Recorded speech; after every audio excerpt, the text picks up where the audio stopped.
Good afternoon, mates and tutor. I will tell you about my ideal job. I want to become a psychologist. I am currently studying psychology.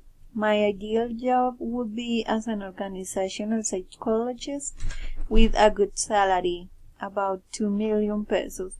I would like to work for Sura or EPM.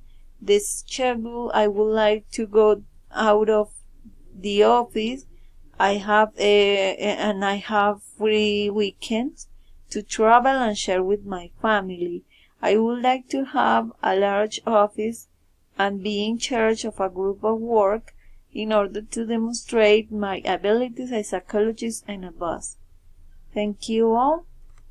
How I see myself as a psychologist. Thank you.